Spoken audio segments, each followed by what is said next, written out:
If you only look at today's election results in Eastern Germany, it's easy to feel puzzled. More than 30 years after reunification, why are emotions in some eastern regions becoming more pronounced, even turning into clear protest voting? But if you zoom out a bit and look at another group, you'll notice a much more intriguing contrast. Both are, in a sense, returning to Germany, yet East Germans and Russian Germans have ended up on completely different paths. Many people tend to explain this in simple terms: economic gaps or historical burden. But if you really unpack it, the story is more complex. It's less about a single cause and more about a long-term collision between expectations and reality. Let's start with East Germans. At the time of reunification, their expectations were quite straightforward. Living standards would quickly catch up with, or even match, those in West Germany. That expectation wasn't unreasonable. After all, institutions, currency, and welfare systems were integrated in a very short period. Naturally, many people believed that reunification meant a truly equal starting point. But reality didn't unfold that smoothly. Large parts of the original industrial system were restructured or shut down in a short time. Some companies were acquired, others simply disappeared. For many people, this was their first experience with mass unemployment. The impact went far beyond income loss. More importantly, it reshaped people's sense of identity, from having a defined place in the system to having to find a new one. This transition didn't resolve itself within a few years. It stretched over decades and even influenced the next generation.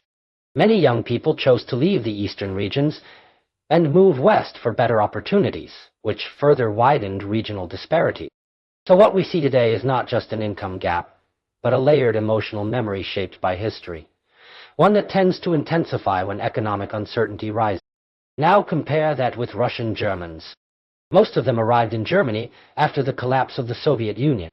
Many came with significant disadvantages: language barriers, unrecognized qualifications, and limited immediate opportunities. Objectively speaking, their starting point was even lower. But the way they approached this environment was noticeably different. Their goals were more concrete and pragmatic: first secure a livelihood, then gradually move upward. Many in the first generation took on basic jobs: restaurants, construction, cleaning, work that was physically demanding but stable. At the same time, they placed a strong emphasis on their children's education, hoping to achieve upward mobility through the next generation. This path doesn't look particularly impressive in the short term, but over time, the results become visible. Today, many from the second generation have entered universities and professional fields, steadily approaching the mainstream middle class in both income and social status. A key factor here is expectation management. Russian Germans did not arrive with a sense of entitlement about what they should receive. Instead, they started from a lower baseline, were more willing to accept available opportunities, and were prepared to invest time for long-term results.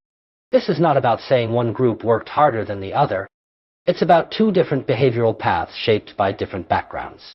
When these two paths unfold within the same country over the same period, the contrast becomes striking. On one side, there was an expectation of rapid convergence, followed by the reality of structural adjustment and disappointment.